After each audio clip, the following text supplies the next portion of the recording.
1 Korintus pasal 3 ayat 9.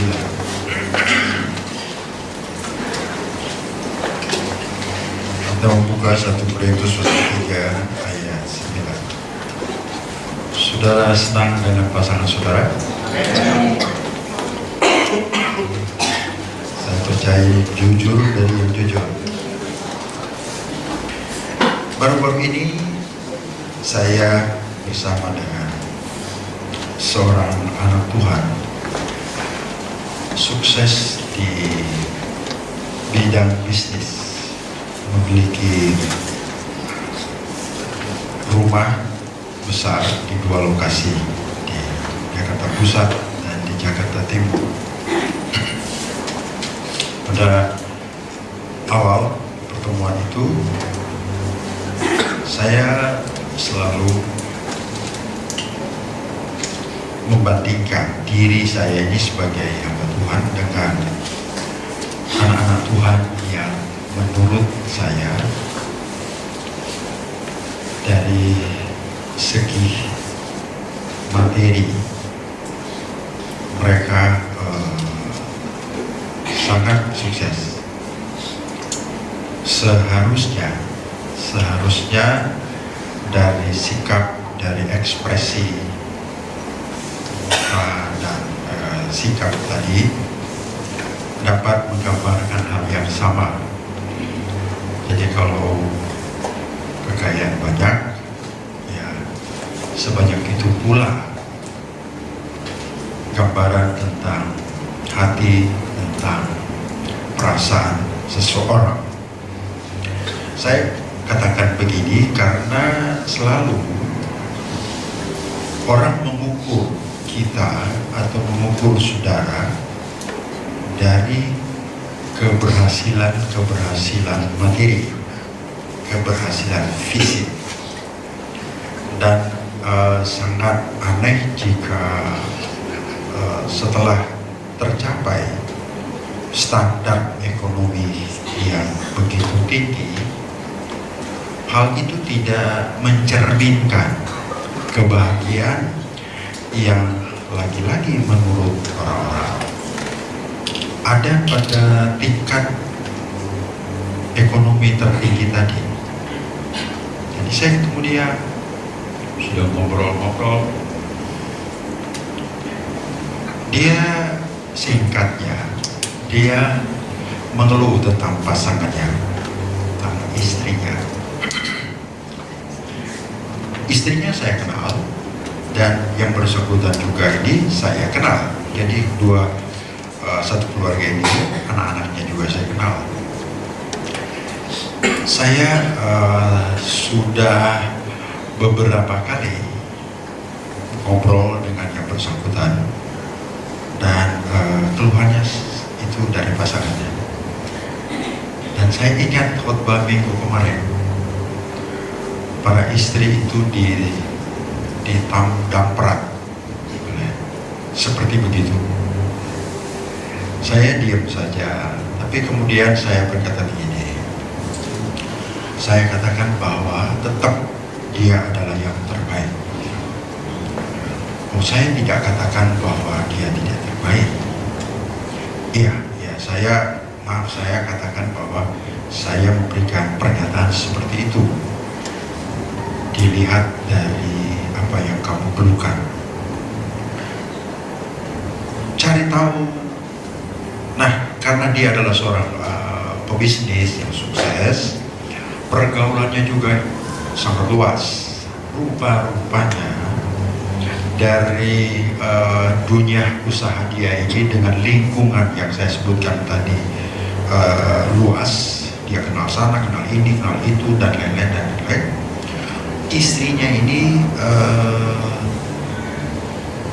merasa dibuat tidak nyaman dengan keadaan suaminya.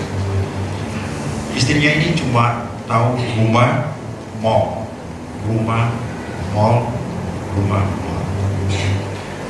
Pergaulannya itu tidak jauh-jauh dari situ. Jadi cuma ketemu, dia ibu rumah tangga yang baik, bertanggung jawab sebagai ibu dan sebagai istri, rumahnya resik, sih bagus. Tetapi itu tadi bahwa dia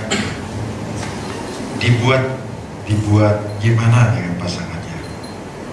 Nah, saudara-saudara,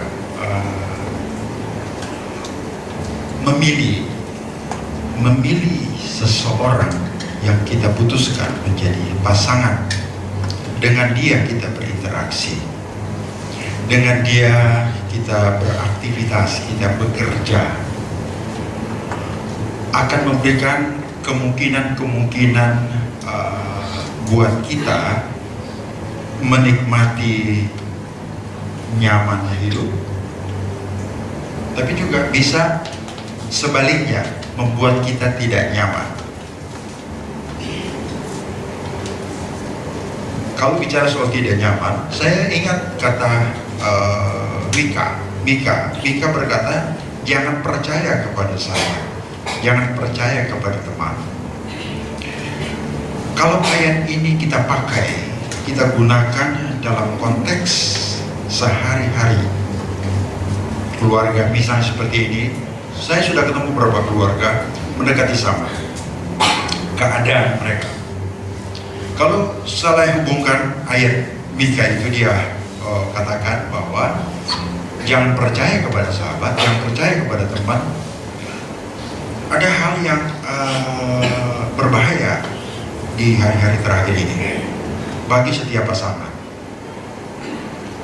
Ayat itu bisa menimbulkan sebuah tafsiran, sebuah spekulasi bahwa ya, kita curiga kepada pasangan kita. Nah, kalau pasangan saudara itu adalah istri, kalau pasangan saudara adalah suami, teman saudara adalah istri dan suami, bagaimana saudara bisa berjalan untuk waktu yang panjang dalam kecurigaan, dalam perasaan yang tidak percaya? Yesaya pun juga begitu, pasal 9 mencatat seperti itu. Nah, saudara bisa renungkan, bisa, sebab ayat apa yang saya sampaikan ini berdasarkan ayat tersebut. Nah, penyebabnya itu apa? Saya telah katakan tadi bahwa membuat sebuah keputusan,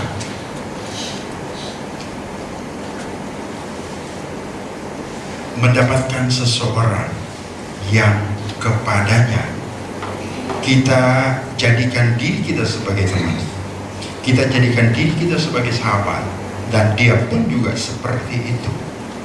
Saya telah bukakan bahwa ada dua kemungkinan dalam interaksi ini, dalam relationship ini, memberi kepada kita kekuatan, tapi bisa sebaliknya. Kombinasi di antara dua hal yang berbeda, yang menyenangkan dan yang tidak menyenangkan. Kayaknya di akhir zaman ini lebih banyak saya ini survei dari saya sendiri, lebih banyak ada pada yang pertama, tidak menyenangkan, tidak nyaman. Lalu kembali pada pertanyaan tadi, bagaimana dengan pasangan? Nah, coba kita buka 1 Korintus pasal 3 ayat 9. Ada pertanyaan sebentar, saudara nanti bisa mengajukan pertanyaan, dan saya akan menggunakan waktu seketat-ketatnya sehingga waktu kesempatan yang tersedia dapat kita gunakan dengan maksimal. Ayat 9, karena kami ini adalah kawan sekerja Allah, kamu adalah ladang Allah, bangunan Allah. Kawan, sohib atau sahabat. Karena kamu adalah kawan sekerja Allah. Sekali lagi, orang yang dengan dia kita tempatkan sebagai sahabat, sebagai teman. Pertama-tama, saya tidak tahu kalau saudara memiliki pertimbangan-pertimbangan tertentu kepada siapa saudara menempatkan diri sebagai kawan buat mereka dan mereka sebagai kawan buat saudara. Saya tidak tahu, tapi umumnya, lazimnya orang yang ada di dekat kita sebagai teman tadi, orang yang ada di samping kita, paling tidak sekelas dengan kita, selevel. Saya tidak menjelaskan beberapa kriteria yang saudara gunakan untuk mengklaim orang itu adalah sahabat saudara dan saudara siap ketika dia juga menyatakan bahwa saudara adalah sahabatnya. Saya kebutkan siap. Kadang-kadang kita tidak siap, tapi saya sampaikan dulu bahasa ini. Kita memiliki pertimbangan. Pertimbangannya adalah kalau kita kaya, kita juga akan bergaul dengan yang kaya. Kita berusaha untuk menjalin hubungan dengan orang yang selevel dengan kita. Oleh karena itu jarang sekali ada orang-orang yang mau bersahabat dengan yang susah, yang karena ada pertimbangan seperti ini. Nanti kita dimanfaatkan, nanti kita digunakan atau dan lain-lain dan lain-lain.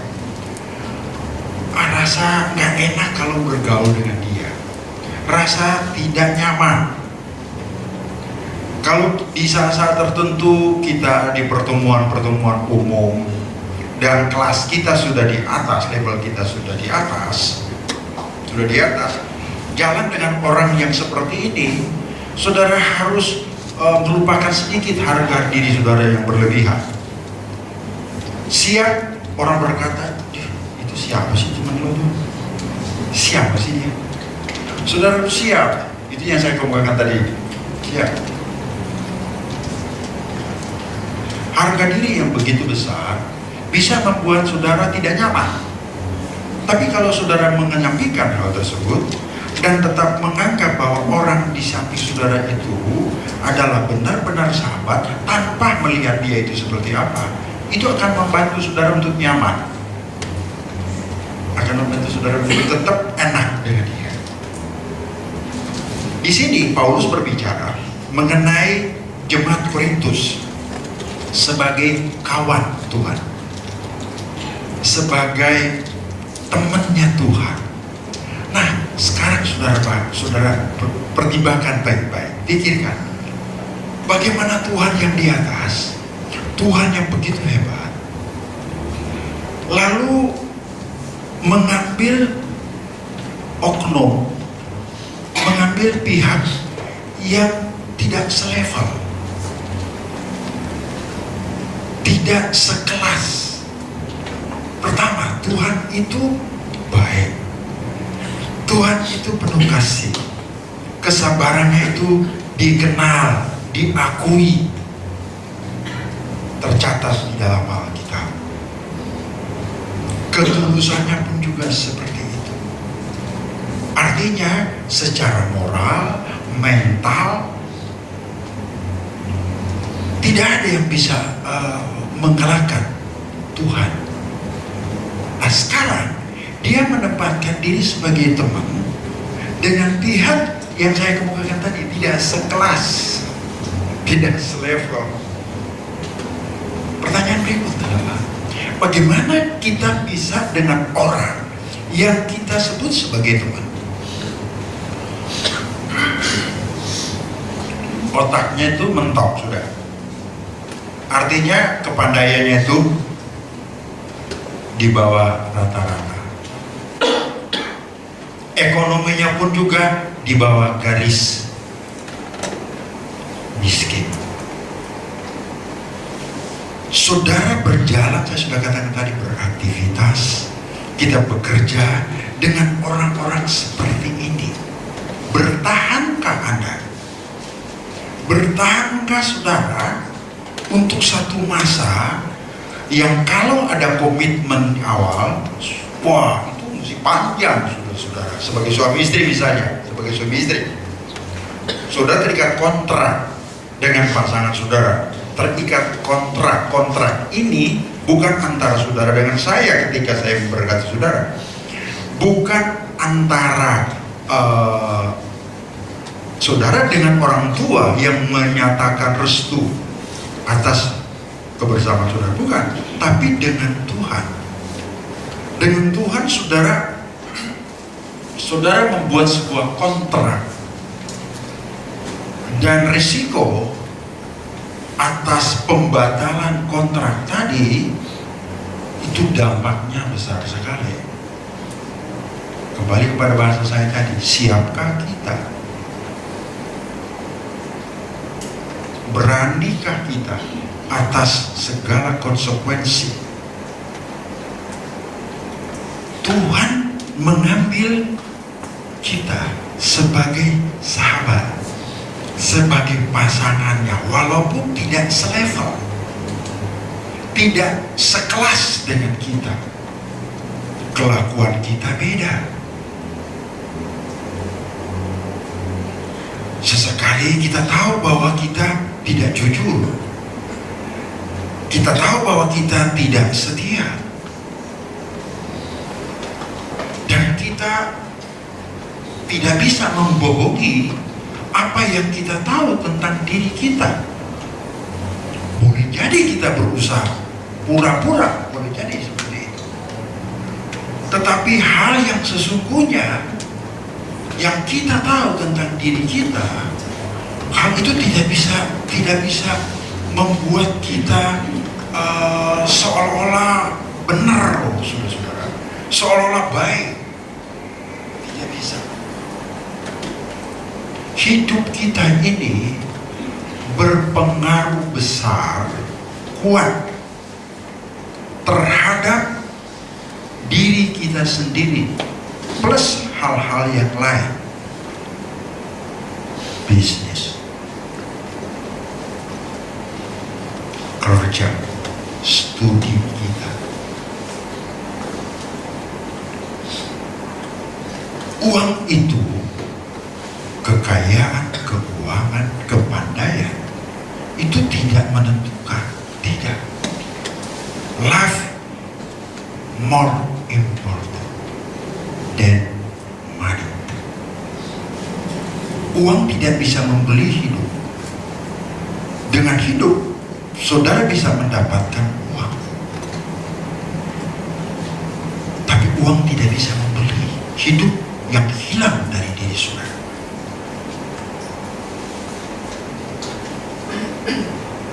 Kita tidak bisa mengharapkan hidup ini dari sini.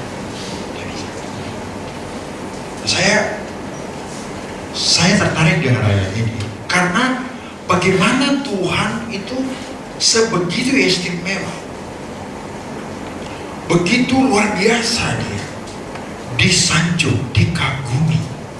Semua makhluk ciptaan Tuhan di muka bumi ini, mulai dari benda-benda di cakrawala yang siang, matahari, sinarnya itu menggambarkan kekaguman tentang Tuhan.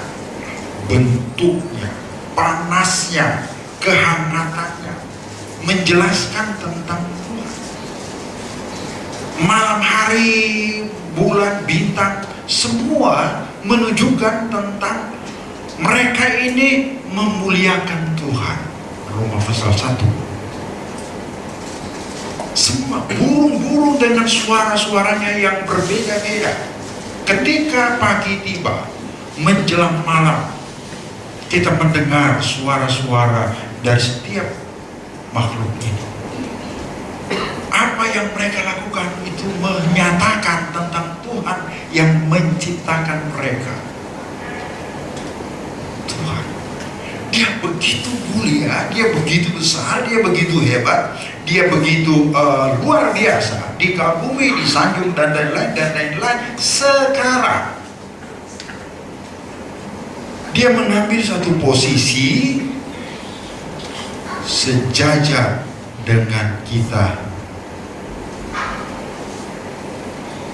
sejajar dengan kita ini yang gak benar.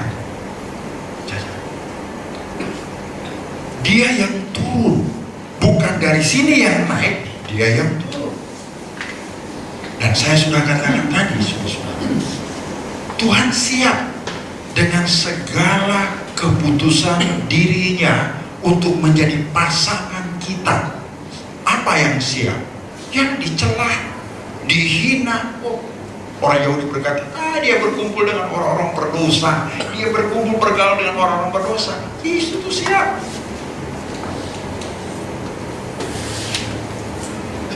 Tujuannya adalah agar kita ini yang tidak memiliki harapan sama sekali, nasib kita tidak berubah, dengan hadirnya dia mengambil posisi tadi di samping kita, dia berharap sama seperti doa saudara tadi. Keadaan kita setelah pulang dari sini tidak akan sama ketika kita datang. Artinya apa? Ada perubahan. Saya tidak tahu bahasa-bahasa kita dalam doa dipertimbangkankah, atau bersaksi pun juga dipertimbangkankah atau tidak. Buat Tuhan tidak ada cerita. Begitu kita ucapkan sesuatu, maka segala konsekuensi yang timbul, positif atau negatif, atas setiap pernyataan-pernyataan kita akan kembali kepada masing-masing.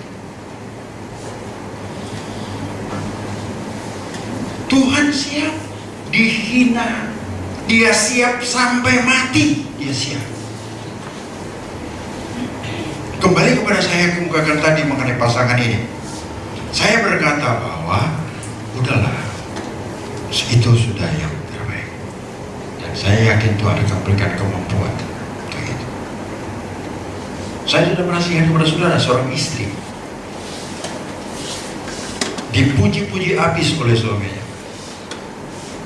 Oh, itu saya tidak ada yang lebih dari itu. Oh, luar biasa. Oh, puji Tuhan. Saya selalu berpikir positif. Saya hargai semua pernyataan-pernyataan. Saya begitu siap mau bekerja, semua sudah diatur. Makanan untuk sarapan sudah siap. Karena saya suka telur rebus, kadang-kadang 2, 3. Nggak bisulan sesuatu. Saya siapin ini, saya siapin ini. Karena dia resip, jadi saya wah, cepat. Mandi saya nggak perlu setel lagi itu air panas. Dia sudah setel sendiri. Saya masih ingat pendeta-pendeta dari Manado disambut oleh Presiden Pantai Costa di sini, bikin gelaran nasional, inap di hotel-hotel bintang per bintang, gak ada bintang 1, semua bintang 5, Hilton, Sahih, hebat sekali. Begitu ada yang nakal, dari kemarin saya bisa yang sedikit, tapi ini lain lagi, dengan temennya, diam-diam dia kasih ke panas itu, puter, ke panas. Mandi, dia lompat kayak kanak karena panas. Hotel bagus, tapi dari kampung datang ke sini nginap di Hotel Hilton. Ada satu lagi, wah, orang Jakarta, bukan dari desa, orang Jakarta. Dia telepon anaknya, malam.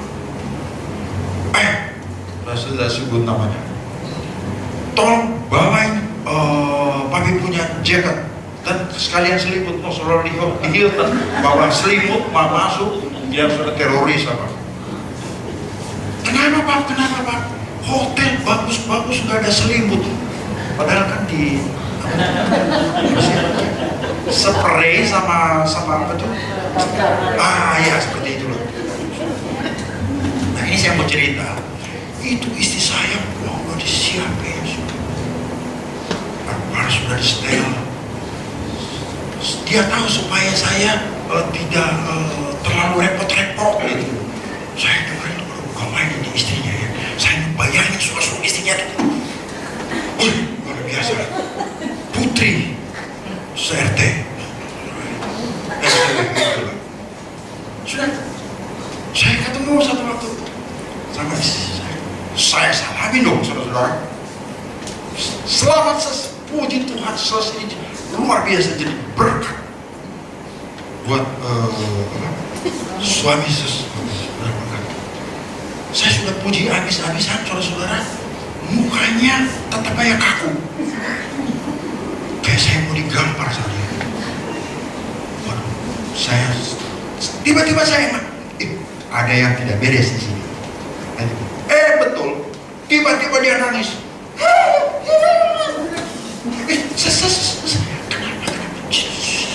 Coba. Brutal nggak? Kalau saya tidak layani, pintu dibanting, anak-anak pulang dimarah-marahin habis, sepatu dilempar, bla bla bla bla bla. Ya astaga, begitu ya sis. Jadi dia melayani tidak kambuhan, nggak rela. Kayak kan tadi saya tanya, saudara senang dengan pasangan saudara? Halo? Senang kan? Itu kan lain kan jawabannya, coba yang jawab. Kamu kok bisa dibohongin apa? Tahu lagi. Jadi maksudnya begitu loh saudara-saudara. Ada orang yang melayani tapi udah siapin kaos kaki. Boleh tahu jarum sih. Jadi saudara tahu sendiri lah. Menjadi kawan sekerjaan mesti gampang, tapi Tuhan bisa loh.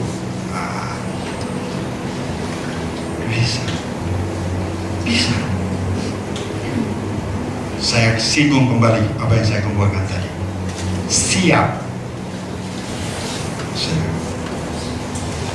Jadi kalau saudara dilayani istri, pastikan bahwa istri melayani saudara itu benar-benar senang. Senang gak mau.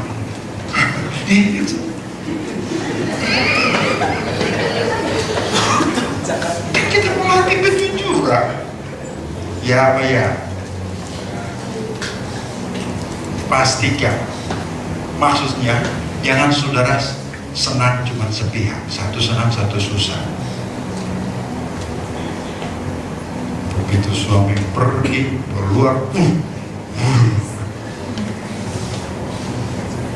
pembantu dimarahin, kamu capek habis malu, marahin. Si pembantu kan nggak berani marahin nyonya dong, dia tendang tuh kunci si pembantu. Jadi saudara itu suasana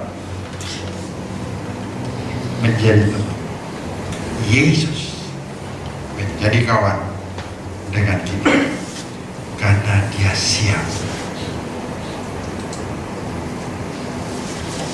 Dia siap dihina, dia siap siap. Ada lagi satu pengusaha, ada proyek, dia bicara soal siap. Dia minta berdoa kepada saya. Dia itu salah satu aktivis di Indonesia. Diam. Saya kemudian berkata kepada itu kok dia bilang kamu begini. Dia bilang sama saya, Bu, sebenarnya sudah selesai itu proyek, sudah selesai. Tapi duitnya nggak kasih keluar. supplier di sini belum dibayar, mandor ini belum dibayar. Nah, si yang punya proyek, yang punya itu saya kenal. Jadi dua-dua kenal, anak Tuhan dua-dua. Bingung nggak lo saudara-saudara? Hanya jangan jadi gembala. Ini yang punya proyek bilang sama saya, lambat kerjaan. Ini yang ngerjain anak Tuhan saya kenal. Dia bilang sama saya, pelitnya minta. Saya katakan, masa sih suaminya jenderal? Udah lihat sini, biar jenderal, biar pejabat punya uang, rumah di Bali besar satu, di sini ada 3, lagi dibangun lagi itu kondominium dan bla bla bla bla bla. Tapi bayar tukang, kalau boleh itu cuma 10.000 dibayar tuh tukang. Apa? Saya ingat Alkitab bilang, waktu gereja ini mau dibangun saudara, saya cuma minta satu sama Tuhan. Tuhan, jangan sampai tukang-tukang di sini tidak dibayar. Mereka kerja dapat uang untuk makan, bukan beli HP, bukan beli apa. Itu saja saya minta, dan Tuhan jawab. Upah, saudara-saudara, pengusaha, ingat bebeknya. Jangan sampai Yakobus berkata, suara mereka naik, itu tenaga mereka. Dua-dua. Tapi kemudian saya berkata begini kepadanya, apa kamu nggak tahu? Ya saya nggak tahu lah. Sebenarnya dia gampang, dengan posisinya, dengan jabatannya dia bisa aja suruh sama itu cek teman-temannya dia. Beli satu, beli dua, beli apa. Selesai sudah. Sudah lihat sih, orang punya duit belum tentu suka memberi.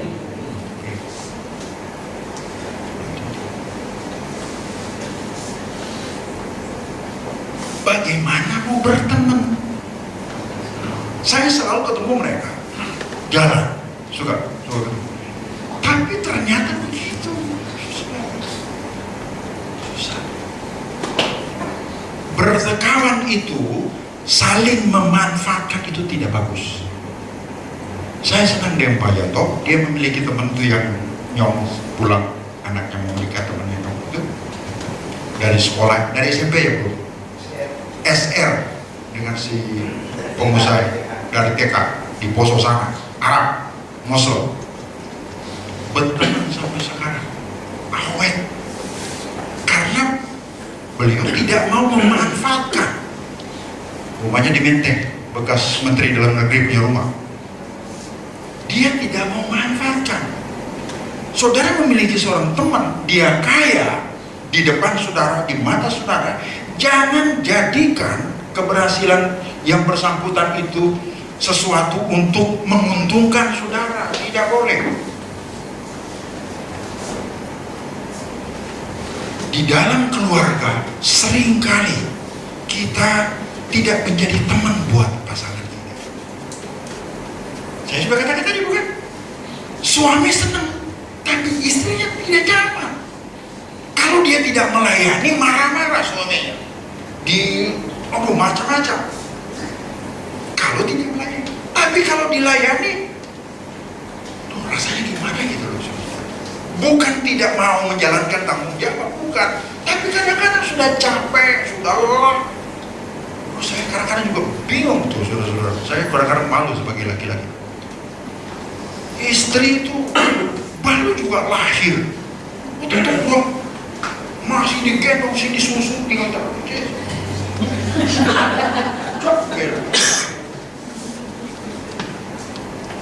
Kasih kayak dia nyaman gitu, kasih dia apalah gitu, 1 karat ke, jangan dia karatan. Jadi tidak bisa begitu loh saudara-saudara. Jangan kita memanfaatkan hubungan kita dengan sesuatu untuk mendapatkan sesuatu bagi kita. Oh itu tidak bagus. saudara membunuh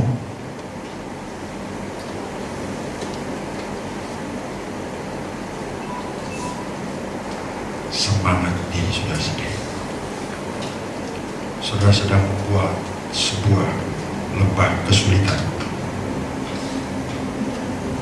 Saudara tidak tahu apa yang terjadi besok. Saudara tidak tahu. Bisa bagus, bisa tidak bagus. Kalau kita berkawan baik, bagus nanti. Di ujung sana bagus. Tapi kalau tidak, susah punya. Dan setelah semua terjadi, saudara membuat sejarah karena saudara punya hidup jalan terus. Apa yang terjadi sekarang akan berlalu. Sekali lagi, apapun yang saudara lakukan tidak bisa mengubah apa yang sudah terjadi.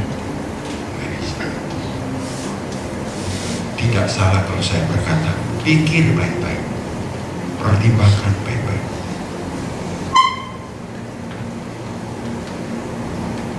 Saya katakan, kamu sudah siap belum dengan keadaan seperti ini? Yang mau tidak mau, bro. Saya bukan dapat duit, malah saya keluarin duit. Wah, saya akhirnya katakan, udah begini aja deh. Saya boleh lihat kamu punya proyek. Oh, boleh nanti. Saya pergi pada suatu waktu. Dia kasih biar, saudara. Dan buat misi jenderal ini yang saya juga kenal, saya belum ada kesempatan bertemu mereka. Kalau enggak, saya mau tegur. Saya kenal dekat. Saya akan bilang. Belakangan memang saya lihat, saya dengar, saudara juga lihat, dengar bahwa suaminya ini suka berjudi di Las Vegas, tadi berjudi di pokoknya di Singapura atau di mana tuh. Nah, kalau orang sudah terbiasa berjudi, susah. Dia akan gunakan uang itu untuk hobi yang bersangkutan, untuk hobinya dia. Padahal orang lain jadi susah. Sekarang oke, dia masih punya, tapi besok kita tidak tahu apa yang terjadi. Kalau sebaliknya, ini anak Tuhan yang saya juga kenal, dia jadi ini komando peluru. Apa bisa? Oh bisa jadi. Saudara kan punya pengalaman sendiri, gitu. Bisa jadi. Jadi dengan kata lain, baik-baiklah. Ya. Pasangan istri, suami istri, baik-baiklah. Ada suami begitu ini sama istrinya. Dilihat istrinya, dilihat orang, marah-marah. Saya bilang, tuh kan, kamu kan takut kehilangan istri. Nah, itu dong. Hargai sih, saudara. Di sini sih nggak ada, semua oke. Setuju? Katakan amin. Tapi jujur.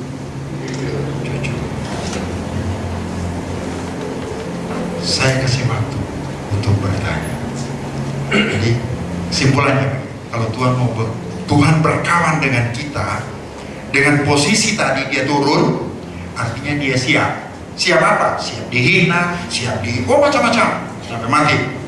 Intinya adalah, tadi kan saya sudah tanya, bagaimana mempertahankan pasangan kita di samping kita untuk satu masa yang lama. Bagaimana? Ya seperti ini.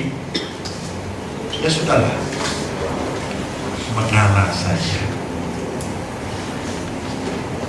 Mengalah, sabar-sabar saja. Jadi kalau Tuhan bisa bertahan dengan kita sebagai pasangannya, adalah karena dia mengambil posisi. Dia turun, dia tinggalkan semua. Jadi dia tidak berpikir mengambil keuntungan dari kita. Tidak, kita justru yang mengambil keuntungan dari Tuhan. Saudara-saudara, tadi malam saya menyampaikan khotbah sambungan dari khotbah saya minggu kemarin. Dan masih juga ada yang tanya, Musa itu selamat nggak, Om? Dia terobsesi sekali dengan tajamnya ulasan saya mengenai Musa. Ketika Musa itu, Musa ini memang aneh sekali ya. Waktu Tuhan mau panggil dia sebagai pemimpin, alasan dia menolak panggilan Tuhan itu adalah karena tidak pandai bicara. Setelah dia jadi pemimpin kok jadi lancar. Jadi ngomongnya tuh lancar, tapi yang miring punya, yang negatif, yang negatif. Nah, saya ulas begitu rupa sampai tadi malam juga di sini. Ada yang masih nanya, selamatnya dia? Oh, saya katakan itu tidak ada urusan dengan selamat. Musa pasti selamat. Mengapa? Karena nanti 3,5 tahun aniaya itu, atau sebelum Yesus datang, Israel akan diyakinkan oleh kesaksian Musa. Jadi Musa ini kita banyak menjelaskan seperti itu. Nanti dia akan datang dan menjelaskan bahwa Yesus yang kamu salibkan itu adalah Mesias untuk orang Israel di masa 3,5 tahun itu. Jadi selamat. Tapi keberhasilan di muka bumi ini, sukses di bumi ini, Tuhan tarik. Waktu mau menyeberang, Tuhan bilang stop sampai di sini. Engkau tidak. Tuhan menjadi sahabat yang baik bagi Musa, tapi Musa tidak menjadi sahabat yang baik bagi Tuhan. Nah, saya tidak punya waktu untuk menjelaskan. Mudah-mudahan saya akan sibuk besok lagi. Gitu. Nah, jangan kita merasa bahwa kita ini jadi sahabat yang baik, atau sebaliknya. Kita gak bisa hidup sendiri. Saudara-saudara sudah punya pasangan. Jadi dengan kata lain, berusahalah menjadi pasangan yang seimbang. Pahami benar pasangan saudara. Apa yang merupakan tanggung jawab dia. Belajar untuk mengerti agar hubungan saudara dengan pasangan saudara ini bisa membuat kehidupan saudara berdua menyenangkan. Jadi susah sama-sama, senang sama-sama. Tuhan mengambil posisi sama dengan kita. Dia tidak jadi ikut nakal, tidak. Tuhan tidak terprovokasi dengan ucapan-ucapan Musa dalam Bilangan pasal 11. Tidak. Bayangkan tuh, saya sambung tuh ayat itu kemarin. Tuhan bilang karena mereka mengeluh gak ada daging, gak ada makanan. Tuhan bilang kumpulin aja itu orang-orang. Ayat 16. Kumpulkanlah orang-orang ini, tua-tua, nanti aku siapkan daging. Aku akan siapkan daging. Sebelum Musa tanya, Tuhan langsung jawab. Bukan 1 hari, bukan 2 hari, bukan 1 minggu, tapi sebulan penuh aku akan kirim daging. Saya pikir, saya tutup ayat di bawah itu dulu. Saya pikir Musa paham dengan bahasanya Tuhan. Tidak. Ayat 18, Musa berkata, Tuhan, ini yang ada sekarang ini 600.000 bersama dengan saya. Jumlahnya gak sedikit loh. Sekarang binatang kambing domba itu mau ambil dari mana? Seolah-olah Tuhan tuh bodoh. Mau ambil dari mana? Dan Tuhan tuh dengerin lagi. Ya memang Tuhan mendengarkan. Musa berkata, lalu bagaimana mau menyembelih mereka yang sejumlah itu? Apa cukup mau menyembelih bagaimana? Oh, kalau saya Tuhan, sembelih pakai dengkul. Sembelih pakai itulah, pakai parang kayak pakai pisau. Tapi begitulah masa si Musa loh, saudara-saudara. Musa ini benar-benar. Makanya Tuhan, ya sudah, Tuhan bilang. Tapi Tuhan bilang begini, aku akan kirim daging sampai kamu muat keluar dari hidup. Kalau Tuhan yang ngomong keluar dari hidung beda kalau saya yang ngomong keluar dari hidung. Beda kalau sudah jelas. Kalau Tuhan bilang itu benar-benar jadi. Kalau saya belum tentu jadi. Tuhan bilang akan keluar, oh jadi. Pada ayat yang terakhir dari pasal bilangan pasal 11 itu, jadi habis. Jadi Tuhan kasih berkat, tapi sejalan dengan murka. Enak tak saudara? Tuhan berkati tapi ada murka. Yusuf. Entah inilah, entah inilah. Wah, sudah. Mendingan. Kalau saya sih biasa-biasa saja. Bayangkan Tuhan sampai mesti kirim makanan sorga. Emang di sini gak ada makanan apa? Bisa aja kan Tuhan. Tiwul sampai tiwul. Tuhan mesti kirim makanan dari sorga ke Tuhan. Oh itu mujizat apanya yang mujizat? Mujizat Tuhan sertai dengan murka. Jadi sebenarnya hidup ini sebenarnya menyenangkan sebetulnya dengan Tuhan. Tuhan tahu apa yang kita perlu. Amin. Halo. Tuhan tahu. Kalau Tuhan berkati sekarang dengan porsi yang menurut saudara, oh cuma segini, tidak bisa dibandingin. Oh, kenapa dia? Terima kasih sajalah. Amin. Saya adalah orang yang tidak suka pura-pura. Waktu dulu jemaat saya baru 6 orang. Mama, wah saya besok ibadah kami sore, jadi sampai malam. Ada yang sakit, wah berdoa sampai jam 11 malam. Pikir sudah mau pulang, sudah enak-enak. Tiba-tiba motor saya waktu itu Vespa dikempesin karena lokasi ibadah kami itu di pemukiman mayoritas Muslim.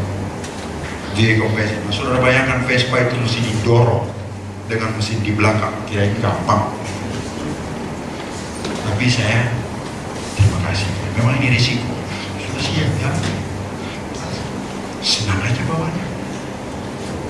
Dan kalau sekarang Tuhan kasih dia ini itu, ya sudah lah, itu biasa.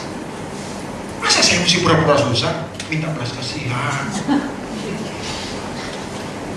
Ya bisa. Hidup ini sudah begitu. Kalau satu waktu Tuhan ambil, ya silakan. Saya sudah katakan kepada saudara, bukan? Kalau satu waktu Tuhan pindahkan saya entah kemana, saya sudah pikir ke Singapura. Supaya kantor orang. Sebab ipar saya mau pindah. Ipar saya pindah ke Jakarta. Ayah tuh sudah. Padahal waktu dia mau pergi ke Australia, saya marah-marah.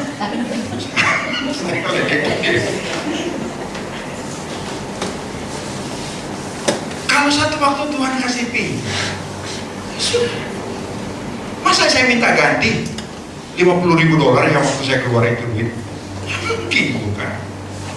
Maksudnya begini, ya sudah lah, kalau Tuhan kasih oke, Tuhan tidak kasih juga oke. Begitu enak saudara. Itu namanya sahabat dengan Tuhan. Jadi kita gak marah-marah sama Tuhan. Kenapa begini? Belum bisa bilang syukur-syukur dulu hidup, nggak bincang. Ini namanya berteman sama Tuhan, ya, berkawan sama Tuhan. Dia mengorbankan diri. Oke, jam 9 sudah. Ada pertanyaan, saudara?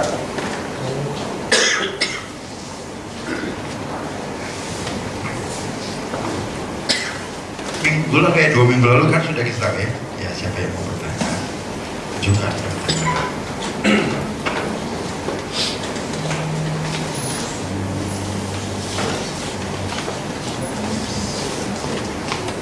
Agus atau siapa? Kenja mau tanya?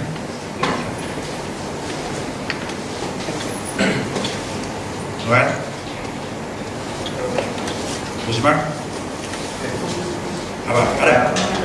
Oh ya boleh. Ya. Waktu jalan terus cepat.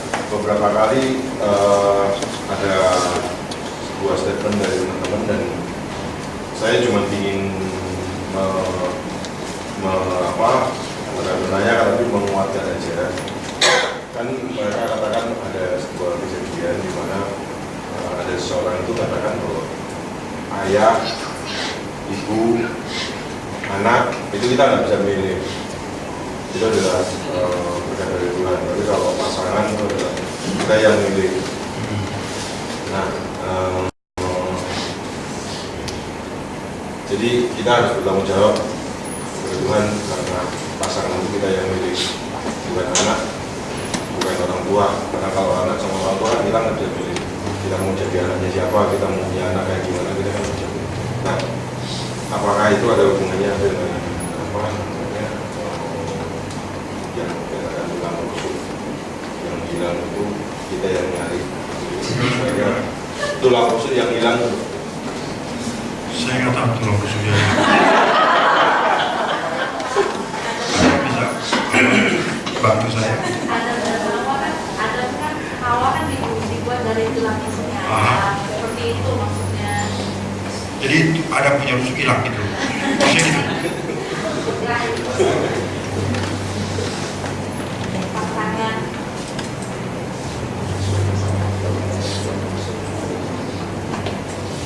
Cuman bisa bantu jelasin. Oh iya. Siapa?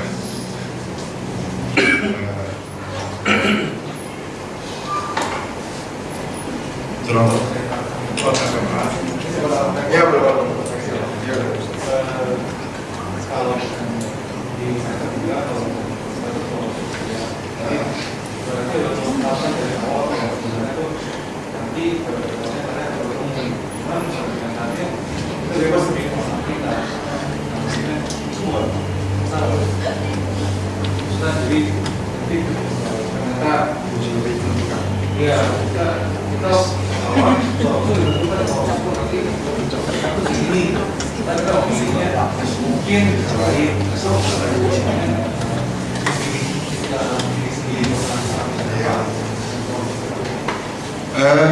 kalau Tuhan yang tentukan, Tuhan yang pilih, bukan apa ya?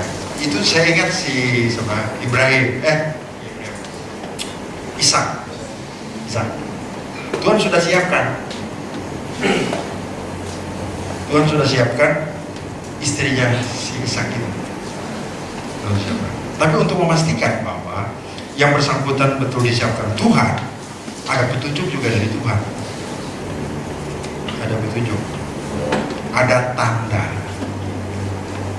Nah, tanda itulah yang memastikan bahwa Eliezer ini yang diutus oleh Ibrahim.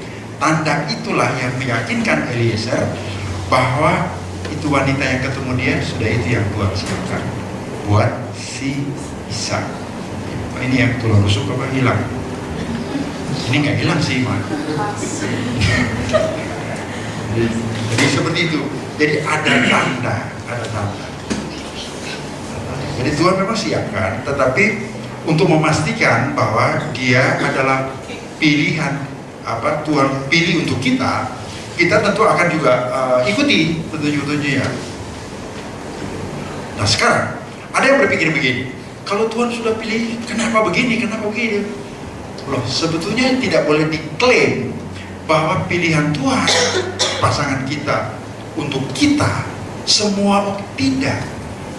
Ada orang menyia-nyiakan pilihan Tuhan terhadap dia sebagai pasangan di sampingnya. Hidupnya seenaknya, tanggung jawab nggak jalan, itu namanya menyia-nyiakan.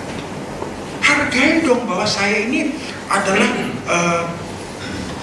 pilihan Tuhan buat istri Noel.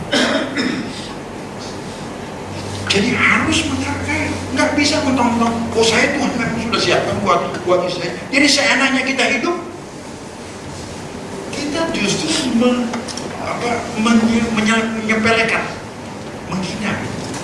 Itu tidak bagus. Jadi kalau kita tahu bahwa pasangan kita itu atau kita adalah pasangan yang Tuhan tetapkan bagi orang-orang di samping kita, kita harus hargai diri kita ini sebagai pilihan Tuhan untuk mereka. Caranya adalah ya baik-baiklah. Bicara tuh jangan kayak Musa. Musa kan gitu, dia membuat Tuhan bodoh. Emang aku yang melahirkan ini orang-orang? Emang Tuhan nggak tahu apa. Jadi dalam salah satu situs sejarah sosial, survei terbarunya, dari semua urutan yang menyebabkan persoalan dalam keluarga, nomor 1 adalah komunikasi. Komunikasi ini yang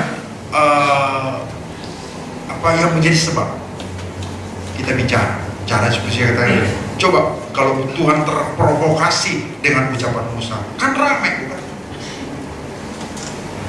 Musa bilang, mau sembelih pakai apa ini kambing-kambing sebanyak ini? Kalau mau untuk orang sudah gak enak kalau kita gitu. Jadi hargai. Jadi jangan kita merasa gitu, oh saya jodoh buat dia, saya mau sembarangan kayak ini hidup. Kan sudah jodoh, bukan begitu. Bukan. Ya. Berarti kalau begitu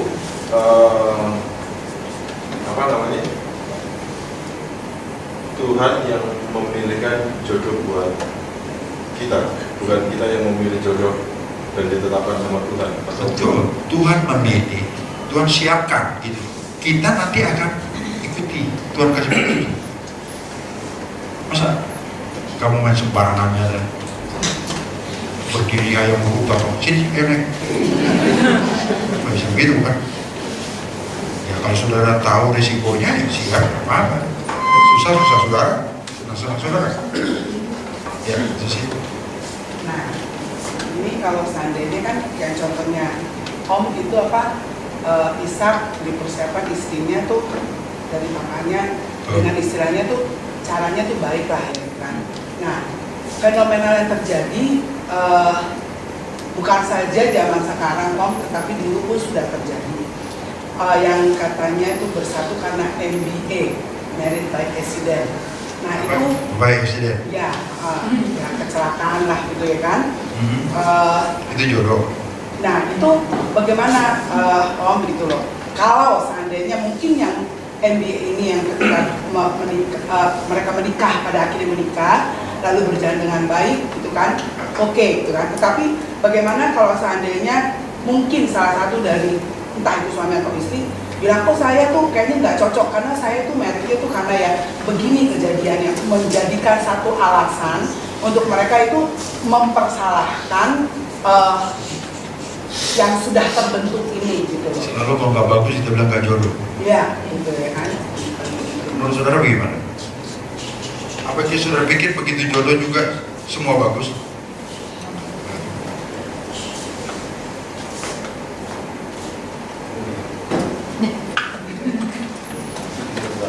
Menurut saudara gimana? Ada yang Kalau saya sih bagi kami bagaimana orang yang mengatakan ini dari sini kan itu sebenarnya bukan pasangan saya karena ini memang di bawah Tuhan sih.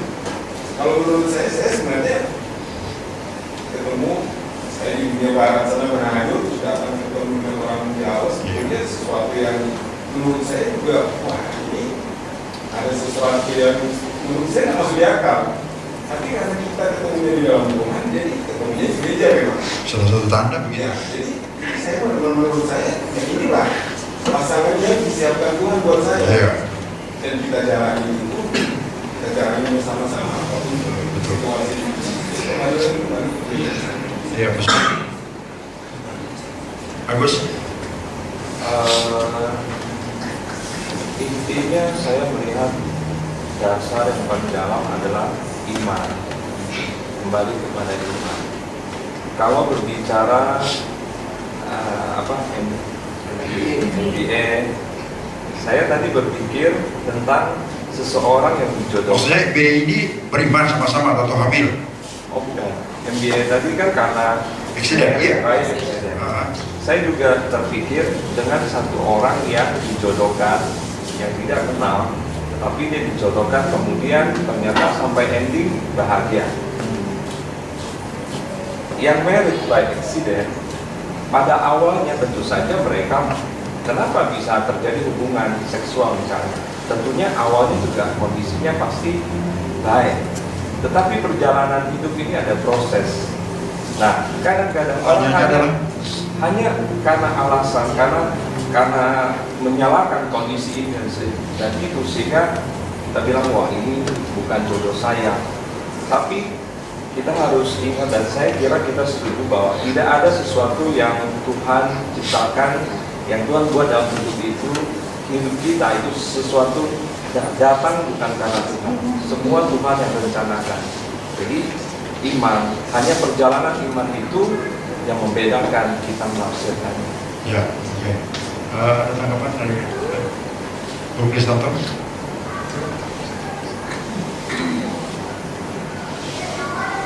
Ada?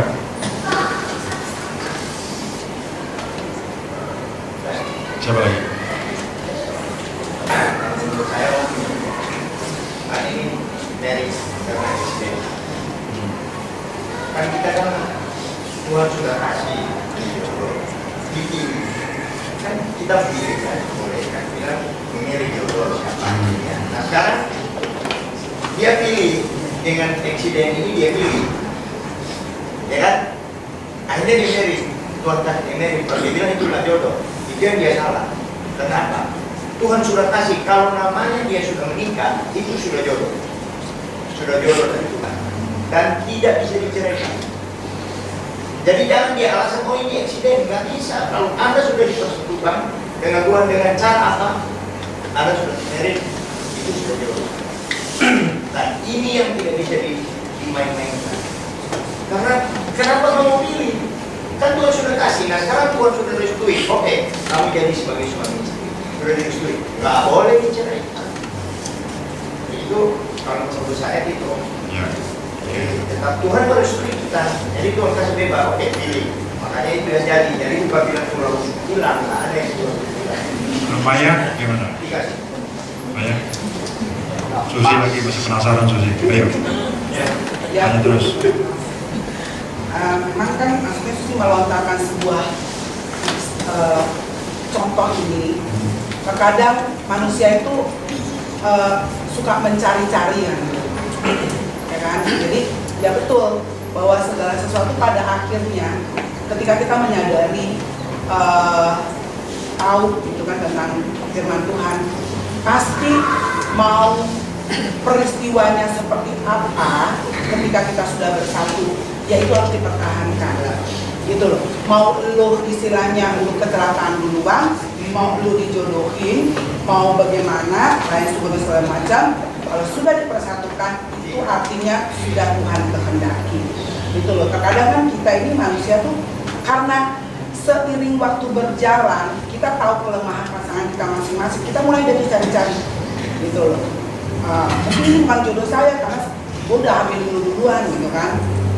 Lalu ini kamu bukan jodoh saya gitu kan.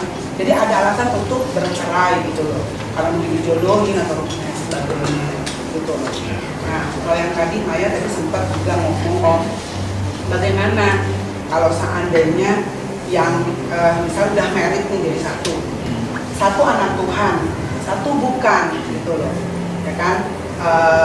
Jadi itu harus bagaimana gitu loh. Mereka jalan gitu rumah tangganya, tetapi masing-masing gitu loh, masing-masing. 1 katakan jangan cerai. Ya gitu loh.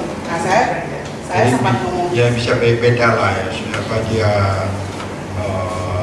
tidak seiman, yang suami, istri 1,7 katakan jangan bisa. Jangan niat mau pisah. Jadi intinya seperti Pak yang tadi bilang, itu perpisahan itu nggak bisa. Intinya begitu. Cuma Paulus juga di bagian berikut, kalau jadi ternyata ada kemungkinan pisah, ada kemungkinan. Saya tidak punya waktu untuk menjelaskan panjang ini, tetapi intinya begitu, bahwa kalau sudah sama-sama, nah kita kan nggak tahu kemudian nanti siapa tahu dia bertobat, misalnya begitu kan, kita kan tidak tahu. Tapi Alkitab juga menjelaskan bahwa mereka yang beriman itu, mereka yang percaya kepada Tuhan, hiduplah sebaik mungkin menurut Tuhan, supaya mereka-mereka yang mereka-mereka yang tidak percaya kepada Tuhan ada kesempatan untuk percaya kepada Tuhan. Jadi Tuhan jamin bahwa kehidupan kekristenan kita yang benar, yang betul, yang baik, itu Tuhan jamin dengan kehidupan yang 1 Petrus bilang ya sabar, ya ramah, ya ada beberapa penjelasan di situ. Orang-orang yang tidak mengenal Tuhan itu nanti mereka bisa melihat itu untuk melihat Tuhan seperti itu. Yang percuma dong kalau Tuhan bilang kita terang, Tuhan bilang kita garam. Nah masalahnya kan selalu kita merasa nggak cocok, nggak cocok deh, pokoknya nggak cocok deh. Banyak sebab, ya banyak sebab.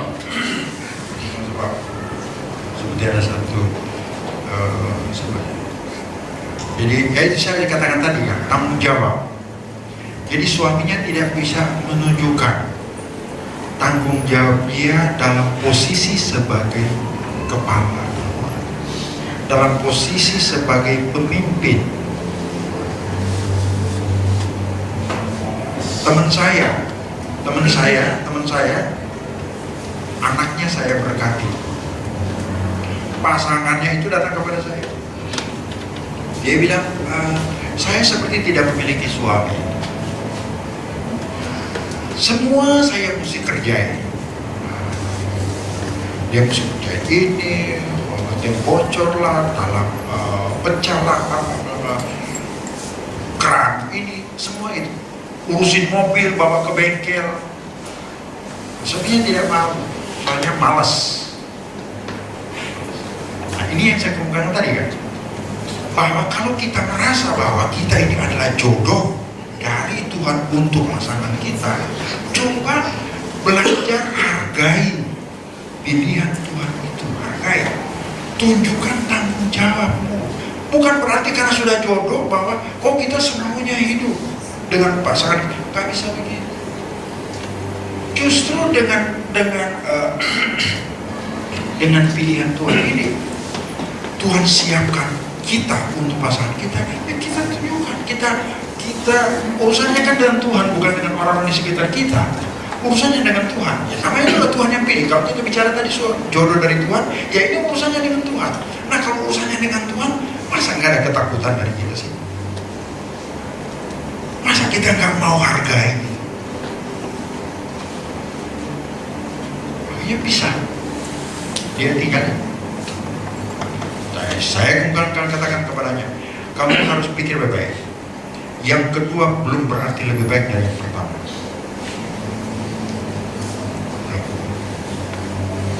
Jadi ada yang juga datang kepada saya kan, mau ambil. Saya bilang bukan soal kawin ya. Saya bilang bukan soal itu urusan kedua. Gampang kok. Tapi yang menjadi pertanyaannya adalah, apakah kedua ini lebih baik dari yang pertama? Kita selalu mengambil pilihan-pilihan, ada plan A, plan B. Nah, plan B kita ambil karena plan A gagal. Nah, sekarang kalau kita lihat plan A itu tidak lebih baik, B itu tidak lebih baik, nah kenapa? Sebab kita akan menikah juga dengan perempuan, kalau laki, perempuan juga akan menikah dengan laki, ya sama lah. Kenapa kita tidak memperbaiki yang persoalan yang ada muncul di awal? Tapi ada yang berkata memang udah gak sanggup. Nah, saya lebih baik hidup sendiri. Oh sudah, itu pilihan. Jadi setiap kali ketemu saya dia nggak mau. Dia putuskan sendiri. Jadi baik mau sendiri, mau kita mau menikah, mau 10 kali, jangan berpikir bahwa nggak ada konsekuensi. Kalau kita siap terhadap konsekuensi, segala dampak, segala risiko. Ini persoalannya kan kita ngeluh, datang,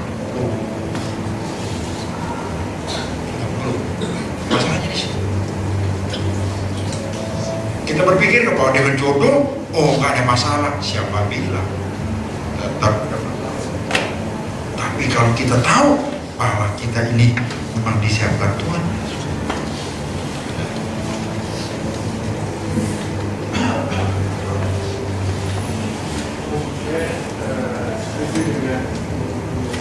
Ya.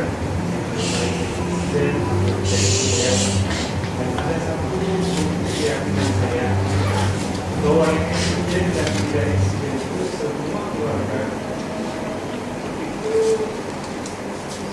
bisa berhasil di dalam Tuhan. Jadi sampai dari kehidupan dalam keluarga semua itu potensinya boleh bilang sama. Ya, sama. Cuma hanya Tuhan tidak kasih sama Tuhan semua cara untuk meraih kesatuan dalam keluarga atau dalam hidup. Nah, kemampuan untuk menjalankan firman Tuhan itu kembali ke diri masing-masing. Iya, karena kenapa ke diri masing-masing? Karena kan pernikahan itu dengan Tuhan urusan. Kita kan diberkati. Saya sudah katakan kita buat kontrak dengan Tuhan. Mengapa dengan Tuhan? Ya supaya ya kita yang menjalani rumah tangga ini dalam kondisi yang sulit, Tuhan juga akan ikut membantu kita. Kalau kita mau loh, kalau kita mau. Jadi sebenarnya tidak ada masalah tanpa solusi. Ada solusi. Jadi setiap ada jalan keluar. Ada jalan keluar. Nah, dari mana jalan keluar? Itu dari Tuhan sendiri. Jadi kalau kita ya kembali kepada kita masing-masing. Kita mau dekat Tuhan atau kita mau main-main dengan Tuhan. Semua akan memberikan dampak tersendiri. Saya sudah katakan berkali-kali kan, kita bebas memilih, bebas, tapi risiko tidak bisa. Risiko itu kalau kita nakal, tetap risikonya itu harus Tuhan. Mencuri, membunuh, korupsi, memperkosa, itu urusannya penjara, bukan bebas keliaran, nggak bisa. Semua ada konsekuensi. Oleh karena itu Rasul Paulus berkata, itu menikah itu pilihan di antara dua, mau sendiri atau mau married. Paulus usul, kalau boleh jadi seperti saya, seperti aku, kata Paulus. Paulus nggak menikah kan? Lebih baik. Tapi kalau nggak menikah, bagaimana kita punya keturunan? Demi keturunan, maka kita menikah. Nah, Paulus katakan dalam 1 Korintus 1:7 itu, kalau menikah, nah begini loh, nah, dia kasih ini ada beberapa ketentuan-ketentuan yang disiapkan untuk membantu kita hidup bersama dengan pasangan. Tapi kalau sendiri, ya misalnya kalau sendiri, kita nggak pusing, kita nggak nyusahin orang kok. Kita mau keluar tengah malam,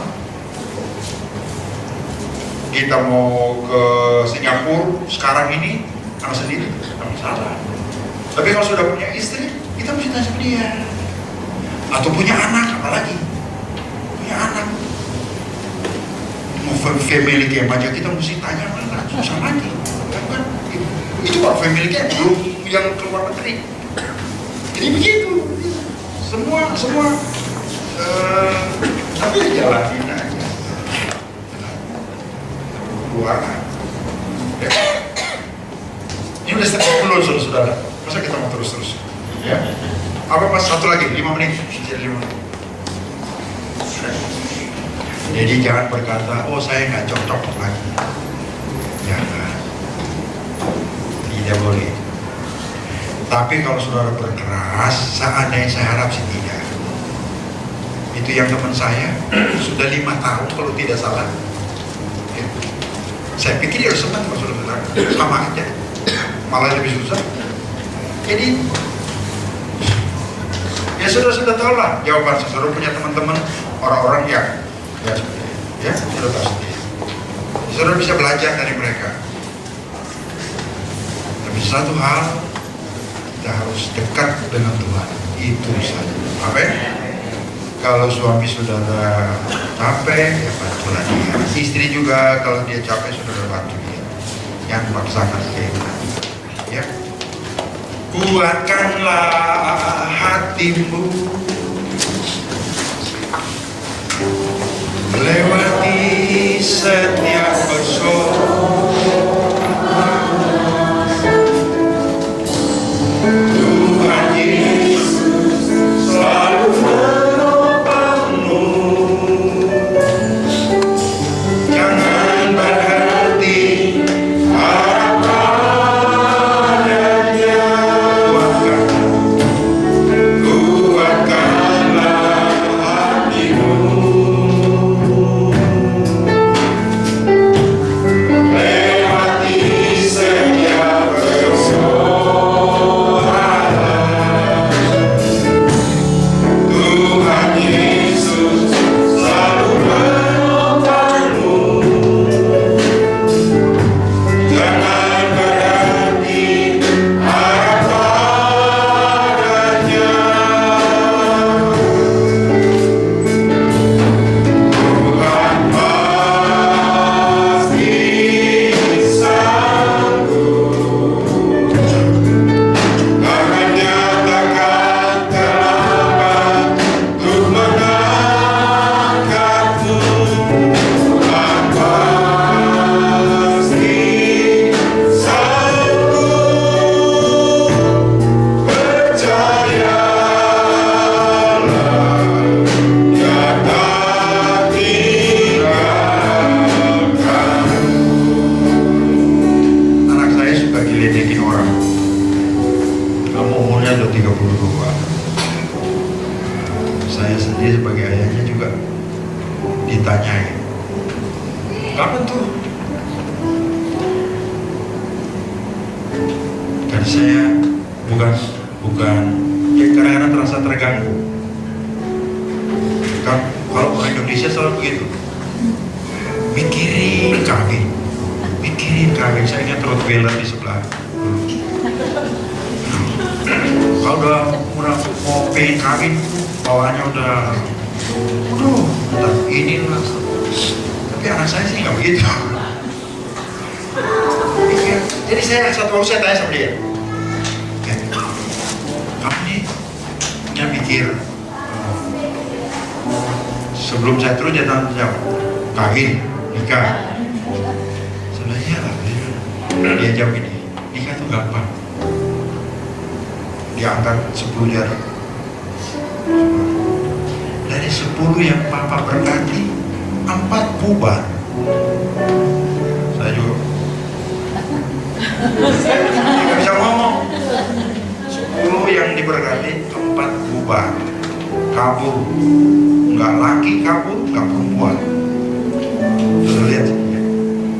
Kali kita persalahkan perempuan, atau perempuan yang kabur, suami yang kabur, begitu. Jadi dia mikir, dia bilang kawin itu gampang. Keponakan saya itu yang manajer GCC, dia bilang saya siap, saya book itu GCC kan. Kalau saya, dia bilang gampang. Tapi untuk kontrak nikah seumur hidup itu bukan gampang. Saudara kontrak dengan pasangan saudara seumur hidup. Biarlah saudara menangis saat menangis, tapi ada saat juga saudara tertawa dengan pasangan saudara. Hidup itu begitu. Tanggunglah kesulitan bersama-sama dan rasakan kesenangan bersama-sama. Saya sudah berulang-ulang, jangan salahkan pasangan saudara. Jangan. Saudara disebut sebagai suami karena ada dia sebagai istri. Sudah disebut sebagai istri berdasarkan seseorang di samping saudara yang disahkan oleh Tuhan waktu di gereja. Dipanggil sebagai ayah karena di rumah saudara ada 2 putra putri yang cantik-cantik, yang kakak-kakak. Saudara tidak berhak mengklaim diri sebagai orang tua tanpa anak-anak yang memanggil engkau daddy, papa. tidak berhak mengklaim diri sebagai ibu tanpa anak-anak yang memanggil engkau sebagai mama. Jadi semua baik, semua menyenangkan.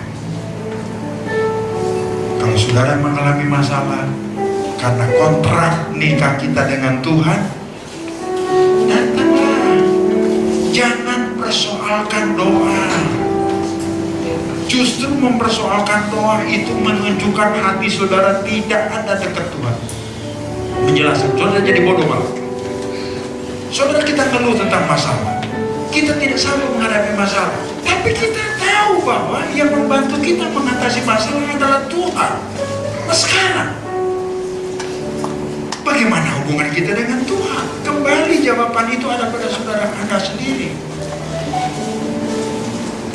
Saya tidak lagi mau bicara panjang tentang berdoa. Berdoa itu komunikasi kita dengan Tuhan. Saya senang dengan Kamis, karena orang datang bukan lihat siapa-siapa, dia datang hanya untuk Tuhan.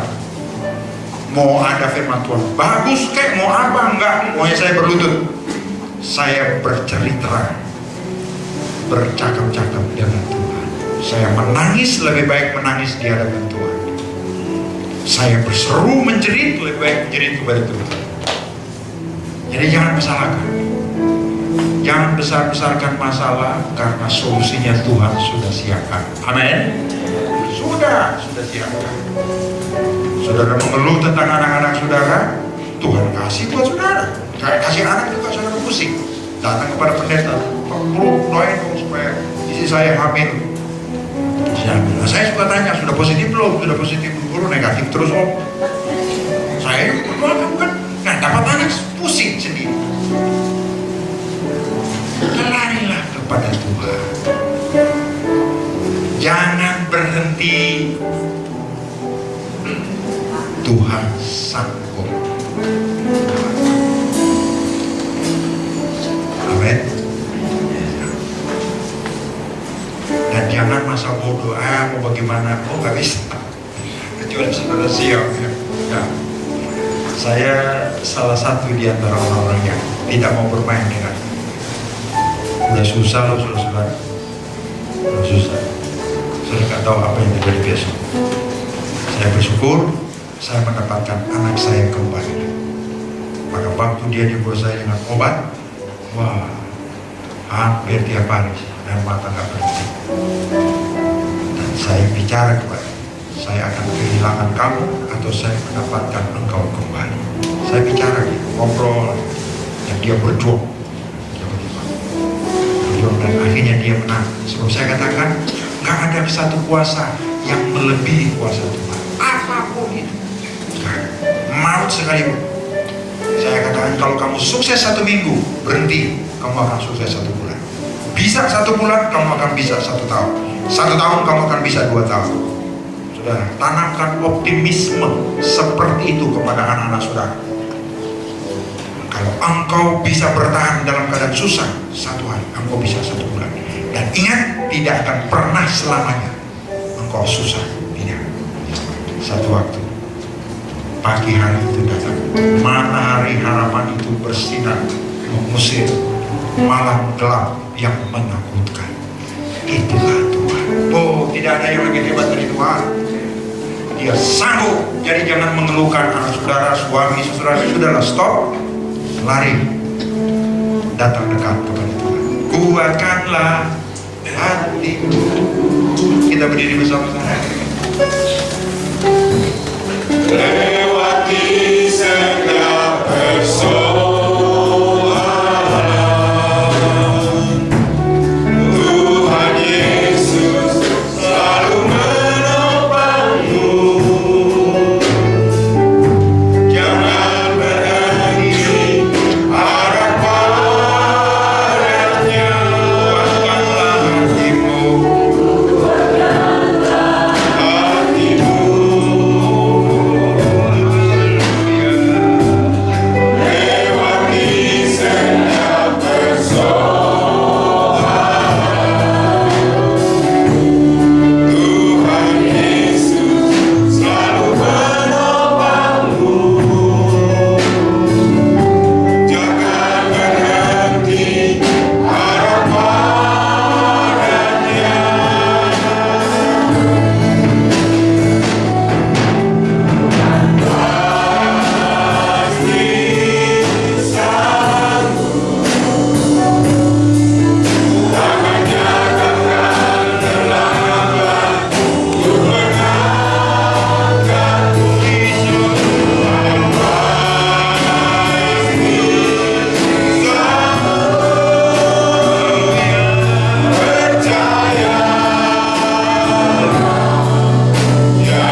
diri kami.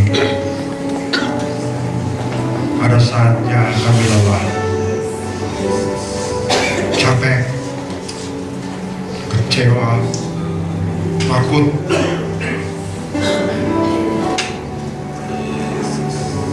merasa tidak mampu, merasa tidak sanggup. Betul bahwa hidup ini keras seperti Engkau katakan, dan kami merasakan hal itu, Tuhan.